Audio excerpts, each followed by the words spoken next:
And here it is. This is the number that has to be keeping Pentagon planners awake at night. Around 80%. 80% of the rare earths the U.S. imports come directly from China, the very same country it views as its #1 strategic competitor. You can't get much more direct or stark than that.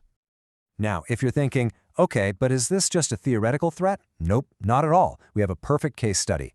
Back in 2010, China got into a maritime dispute with Japan. And what happened? China unofficially, quietly, just stopped exporting rare earths to them. The result? Prices went through the roof, and high-tech industries all over the world started to panic.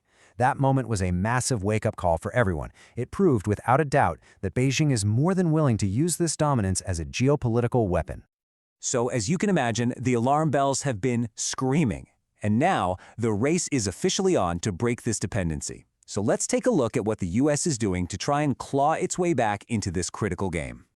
The strategy from the US is basically a four-pronged attack. But look, none of this is easy. First, you've got to rebuild the domestic supply chain. That means restarting old mines like Mountain Pass and funding brand new refining plants here in the States. But that's expensive and comes with huge environmental hurdles. Second, forging alliances. The US is partnering up with friendly countries like Australia and Canada to build alternative supply chains, but that stuff takes years to get going. Third, you have to invest in innovation. We're talking serious R&D funding to figure out how to recycle these materials better or even invent substitutes so we don't need them as much. And finally, as a sort of insurance policy, you build up a national stockpile of the really critical stuff for emergencies.